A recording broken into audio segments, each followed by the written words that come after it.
우리 빌립보서 3장의 말씀을 통해서 믿는 부활에서 사는 부활로라는 제목으로 말씀 함께 나누겠습니다. 한 남자가 한 여자를 너무나 사랑했습니다. 그래서 남자는 여자친구의 안위가 걱정이 되어 1분마다 문자를 했습니다. 어디야? 누구랑 있어? 왜 답장이 늦어? 문자로도 안심이 되지 않으면 5분마다 전화를 걸었습니다.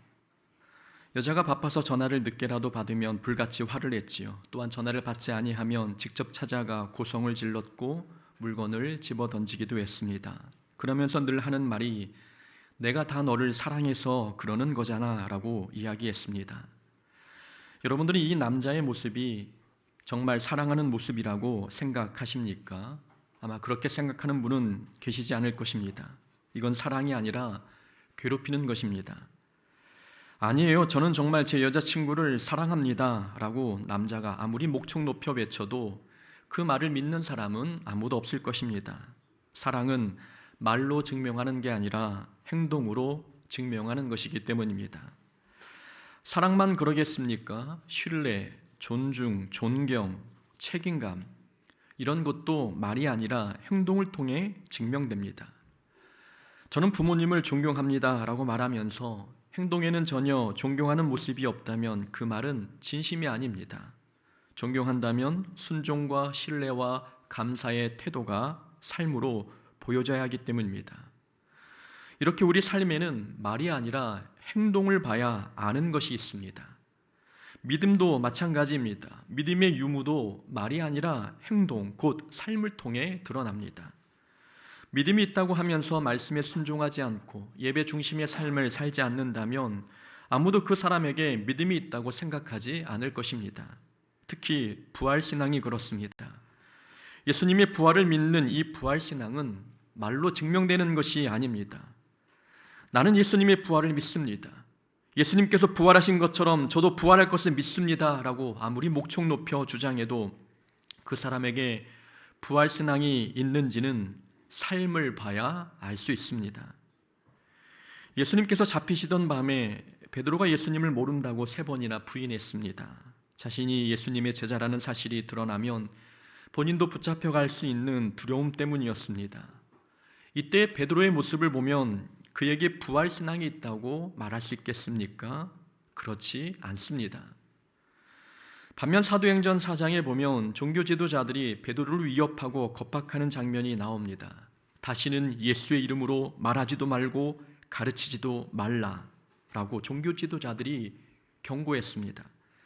그때 베드로는 사람의 말을 듣는 것보다 하나님의 말씀을 듣는 것이 더 옳지 않으냐라고 이야기하며 굴하지 않고 복음을 증거했습니다. 그리고 최후에는 복음을 전하다가 십자가에 거꾸로 매달려 순교했습니다. 이런 베드로의 모습을 보면 베드로에게 부활신앙이 있다고 볼 수 있습니까? 그렇습니다.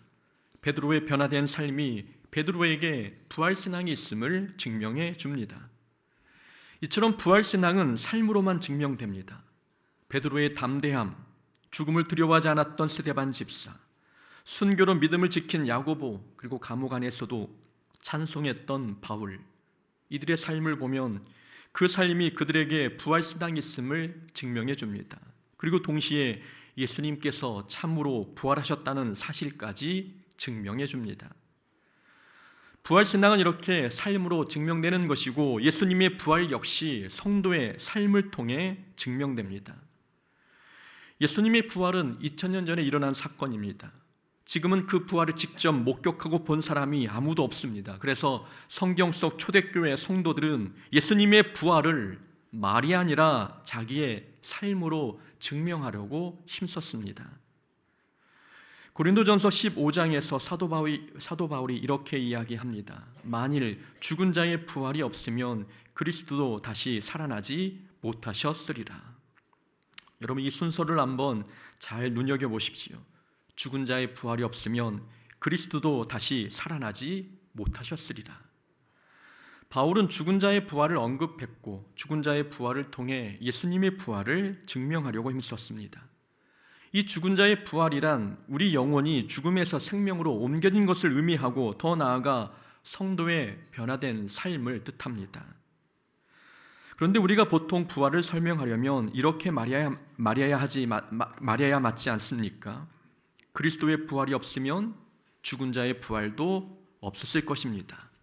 먼저 예수님의 부활을 언급하고 예수님의 부활을 통해 성도의 부활을 증명해야 순서적으로, 논리적으로 맞지 않습니까?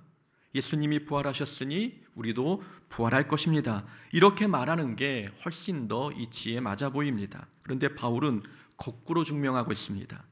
죽은 자의 부활을 통해 예수님의 부활을 증명하고 있습니다. 이것은 바울이 성도의 변화를 통해 그리스도의 부활을 설명하고 있는 것입니다. 쉽게 말하면 이런 내용입니다. 성도가 죽음에서 생명으로 옮겨지는 이런 놀라운 변화가 일어났는데 그리스도의 부활이 어찌하여 거짓이냐? 예수 믿는 성도의 삶이 변화되었으면 이 변화된 삶을 보면서 그리스도의 부활이 진짜임을 믿을 수 있지 않느냐라고 말하고 있는 것입니다.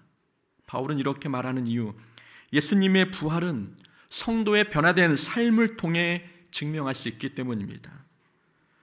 우리가 아무리 부활에 관한 역사적 증거물을 가지고 와서 설명해도 세상에는 그렇게 큰 영향이 없습니다. 그리스도인들이 부활신앙으로 살지 않으면 세상은 예수님의 부활을 믿지 않기 때문입니다. 그래서 부활은 삶으로 증명하는 것입니다. 예수님이 다시 살아나셨다는 사실, 그리고 우리에게 부활신앙이 있다는 사실, 그건 말이 아니라 삶으로 증명해야 합니다.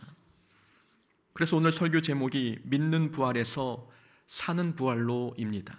부활을 믿는다면 말이 아니라 삶으로 증명해야 된다는 뜻입니다.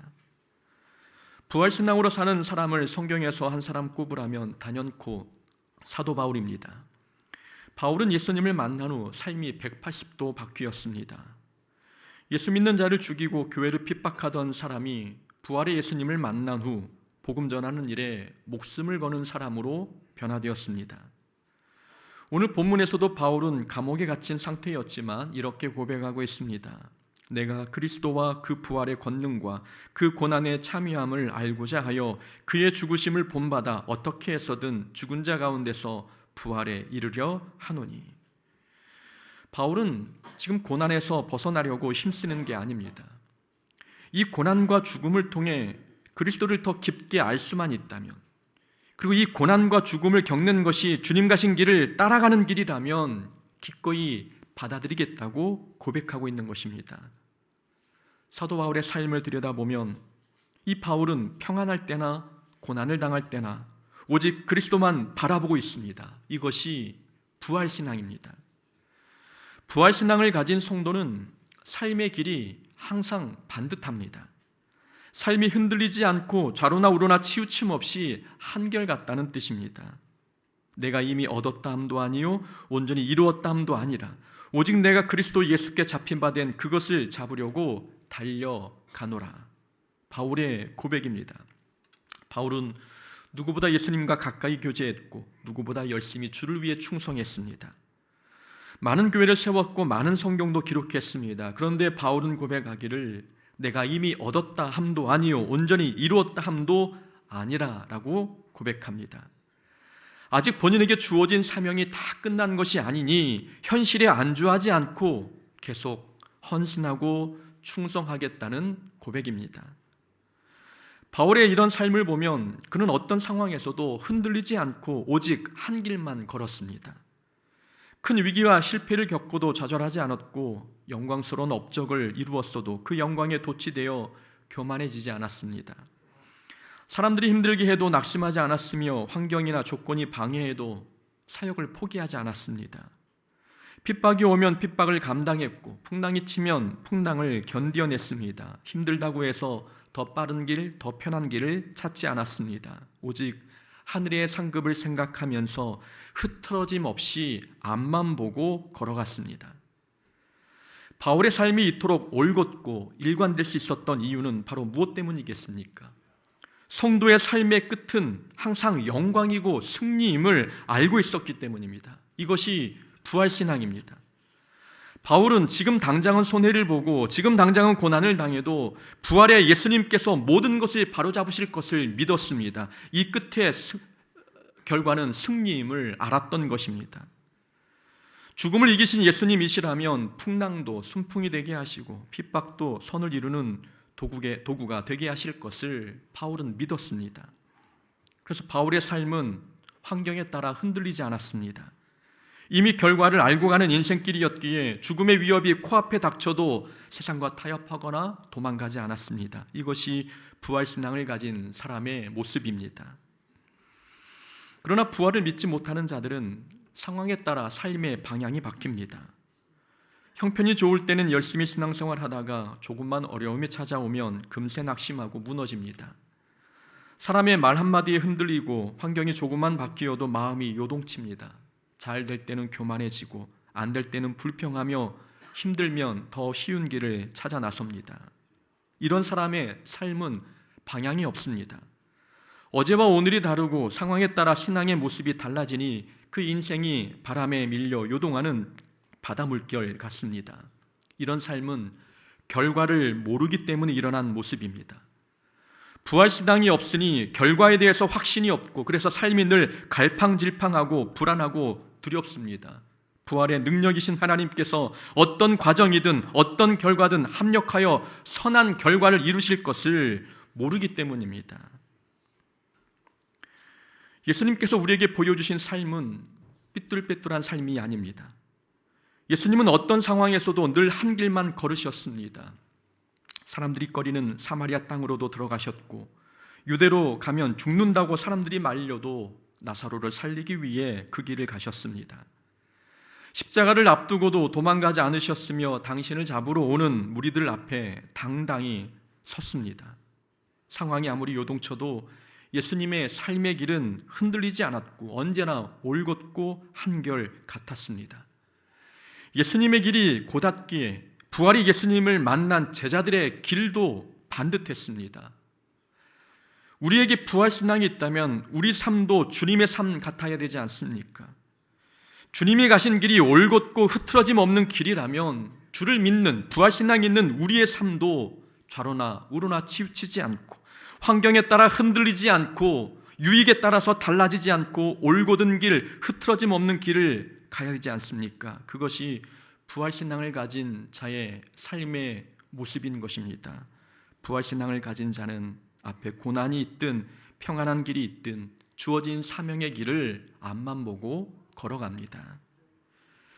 또한 두 번째로 부활신앙을 가진 자는 신앙생활이 끌려가지 않고 달려갑니다. 바울은 자신의 신앙생활을 설명할 때 달리다라는 표현을 자주 사용했습니다. 오늘 본문 12절에서도 예수님께 잡힌 바 된 그것을 잡으려고 달려가노라 라고 이야기했고 14절에서도 위에서 부르신 부름의 상을 위하여 달려간다고 고백했습니다. 또한 사도행전 20장에서는 나의 달려갈 길과 주 예수께 받은 사명 곧 하나님의 은혜의 복음을 증거하는 일이라는 고백으로 달리다라는 단어를 사용했습니다. 디모데후서에서도 마찬가지입니다. 나는 선한 싸움을 싸우고 나의 달려갈 길을 마치고 믿음을 지켰으니 여기에서도 본인의 신앙을 달려가는 것으로 묘사했습니다. 바울의 신앙은 언제나 달려가는 신앙이었습니다. 여기서 말하는 달려감이란 남들보다 빨리 가는 것을 뜻하지 않습니다. 적극적이고 자발적인 신앙, 스스로 움직이는 신앙을 의미합니다. 바울은 누가 시켜서 복음을 전한 사람이 아닙니다. 하기 싫은데 억지로 마지못해 헌신한 사람도 아닙니다. 바울은 예수님을 만난 후 구원받은 기쁨이 너무 크고 감사해서 자발적으로 기쁨으로 복음을 전하며 교회를 세웠습니다. 한마디로 바울의 신앙생활은 끌려가는 신앙생활이 아니라 달려가는 신앙생활이었습니다. 부활신앙을 가진 사람은 신앙생활이 언제나 달려갑니다. 이유는 지금의 다른 박질이 끝나면 하나님께 받을 상급이 내 앞에 있음을 믿기 때문입니다. 우리에게 부활의 영광이 있고 부활 후에 받게 될 하늘의 상급이 눈에 보이는데 어찌 이 믿음의 길을 달려가지 않을 수 있겠습니까? 사람들이 신앙생활을 끌려가듯 하는 이유는 부활 후에 상급이 있음을 모르기 때문입니다. 이 헌신, 이 충성, 이 손해보는 신앙생활 앞에 우리 앞에 하늘의 상급이 있음을 모르기 때문에 마지못해 끌려가듯 억지로 하고 있는 것입니다. 우리 앞에 신앙의 상급이 있음을 알지 못하니 지금 당장의 편한 것만 생각하고 이 땅에서 얻을 영광과 보상만 바라보고 있습니다. 그런 신앙이 어찌 달려갈 수 있겠습니까? 우리의 신앙생활은 끌려가는 신앙생활이 아니라 달려가는 신앙생활이 되어야 합니다. 한 가지 질문해 보겠습니다. 여러분들은 지금까지 신앙생활을 해보시면서 누군가의 신앙을 따라잡아 본 적이 있으십니까? 처음에는 다른 사람에 비해 내 신앙이 미약했지만 시간이 지나면서 누군가의 신앙을 앞서 본 적이 있으십니까? 끌려가는 신앙으로는 절대 누군가의 신앙을 앞서지 못합니다. 바울은 바나바의 신앙을 따라잡은 사람입니다.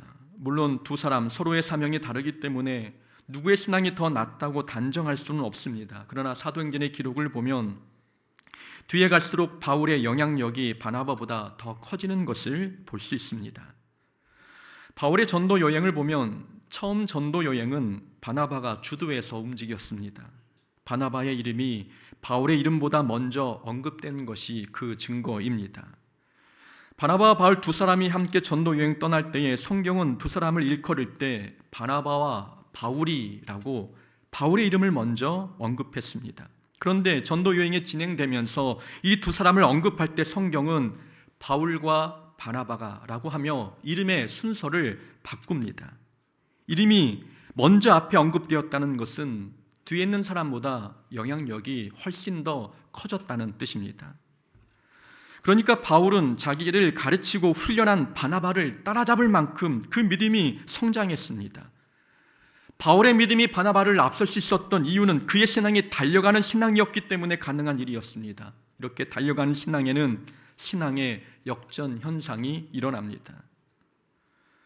그렇다면 우리도 다른 사람의 신앙을 따라잡아 본 적이 있느냐라고 묻고 있는 것입니다. 남편은 아내의 신앙을 또는 아내는 남편의 신앙을 따라잡으셨습니까? 그게 아니라면 우리는 여전히 누군가의 뒤를 따라다니면서 그 사람이 붙잡아줘야만 신앙생활을 유지하는 여전히 그런 모습으로 남아있는 것은 아닙니까? 신앙생활을 시작했다면 적어도 한 번쯤은 누군가의 신앙을 따라잡아 봐야 되지 않겠습니까? 그러려면 우리의 신앙생활이 달려가야 합니다. 끌려가는 신앙생활로는 신앙이 성장하지 못합니다. 우리에게 죽음을 이긴 부활의 신앙이 있는데 어찌 아직 우리의 신앙생활이 끌려가는 것입니까? 우리가 가는 길 앞에 상급이 있는 영광스러운 길인데 우리 길이 십자가 길이지만 분명 하늘의 상급이 기다리고 있는 길인데 어찌 우리가 못 갈 길을 가는 것처럼 억지로 끌려가느냐 하는 것입니다. 부활신앙이 있는 사람은 끌려가지 않습니다. 주님 가신 그 길을 달려가는 것, 이것이 부활신앙입니다. 세 번째로 부활신앙이 있는 사람은 생각이 달라도 함께 걸어갑니다. 15절에서 바울은 이렇게 이야기합니다. 만일 현대인 성경으로 읽어드리겠습니다. 만일 여러분이 나와 다른 생각을 가지고 있다면 하나님은 그것도 분명하게 바로 가르쳐 주실 것입니다. 바울의 말을 들어보면 당시 교회 안에는 생각이 다른 성도들이 있었음을 알 수 있습니다. 어떤 사람들은 할례를 받아야 한다고 주장했고 또 어떤 사람은 자기의 신앙 경력과 지식을 자랑했습니다. 복음을 전해도 경쟁심으로 전하는 사람이 있었으며 교회 봉사도 편을 나누어 하는 사람들이 있었습니다. 특히 교회 안에서 중요한 역할을 맡았던 두 사람, 유오디아와 순두개는 교회 일을 하면서 다투기도 했습니다. 그런데 이들이 다툰 이유는 큰 문제나 본질적인 문제 때문은 아니었습니다. 일하는 방식의 차이, 작은 생각의 차이가 갈등의 원인이었습니다.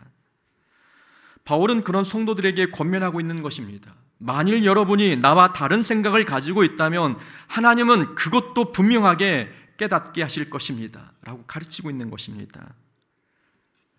메추엘리 목사는 이 15절의 구절을 이렇게 풀어서 설명하고 있습니다. 만일 여러 가지 문제에 대해 견해의 차이가 있고 같은 입장을 취하고 있지 않더라도 서로 판단해서는 안 됩니다. 왜냐하면 여러분은 모두 그리스도를 중심으로 하나로 모인 자들이며 머지않아 하늘나라에서 다시 만나게 될 것이기 때문입니다. 그러므로 사소한 견해 차이를 지나치게 심각하게 여기지 말고 하나님께서 더 분명한 이해를 주실 때까지 기다려야 합니다. 때가 되면 하나님께서 그것을 깨닫게 하실 것입니다. 그때까지 여러분은 할 수 있는 한 모두가 함께 하나님의 뜻을 따르며 지금 가고 있는 목표를 향해 힘을 합해야 합니다. 15절을 해석해서 설명한 내용입니다. 신앙생활을 하다 보면 우리도 생각 차이가 일어날 수 있습니다. 그때 네 편 내 편으로 갈라 다툰다면, 또한 마치 그 작은 문제가 진리를 무너뜨리기라도 하는 것처럼 자기 생각을 양보하지 않는다면 그건 성숙한 신앙이 아니라고 바울이 15절에서 우리에게 가르치고 있는 것입니다.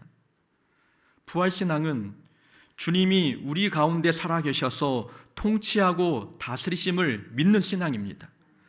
주님이 지금 이 사역의 현장에 오시고 그리고 사람과의 관계 속에 오셔서 다스리시고 있음을 믿는 것, 이것이 부활신앙입니다. 그런 부활신앙이 있는 사람이 비본질적인 것에 목숨을 걸고 다퉈서야 되겠습니까? 부활신앙이 있는 사람은 생각이 달라도 모두와 함께 걷습니다. 때가 되면 부활의 주님께서 오셔서 우리의 무지와 우리의 잘못을 깨닫게 하실 것이기 때문입니다. 부활이라고 하는 이 하나님의 신비한 능력을 믿으면서 부활의 주님이 우리의 생각의 다름을 하나로 만드실 것을 믿지 못한다면 과연 그 사람에게 부활신앙이 있는 것입니까? 시선이 부활신앙이라는 거대한 목표에 고정되어 있는 사람은 작은 잡음에 흔들리지 않습니다. 작은 문제 때문에 다투거나 시험에 들지 않는다는 말씀입니다. 그런 사소한 문제들은 부활의 영광 앞에서는 아무것도 아님을 알기 때문입니다. 그래서 바울은 16절에서 우리에게 권면하고 있습니다. 그러니 이제 우리가 함께 나눈 이 진리를 따라서 함께 살아가도록 합시다. 생각이 다르다고 다투지 말고 우리 모두 표대를 향해 함께 나아갑시다 라고 16절에서 권하고 있는 것입니다. 생각이 달라도 함께 가는 것, 이것이 바울이 말하는 부활신앙이기 때문입니다. 세상 사람들이 보는 것은 2000년 전 예수님의 부활이 아닙니다. 세상 사람들이 보는 것은 부활신앙으로 살고 있는 오늘의 우리의 모습입니다. 우리의 삶을 보고 예수님의 부활이 사실인지 가짜인지 판단하고 있습니다. 그러니 이제는 이 부활을 입으로만 믿는다 말하지 말고 우리는 삶으로 보여줘야 합니다. 부활은 말로 증명하는 것이 아니라 삶으로 증명하는 것입니다. 어떤 상황에서도 올곧은 길로 가는 모습, 끌려가지 않고 달려가는 신앙의 모습, 생각이 달라도 하나 되는 모습, 이런 모습을 통해 우리 안에 예수님의 부활이 살아있음을 증명하는 주님의 자녀 되기를 주의 이름으로 축원합니다. 아멘.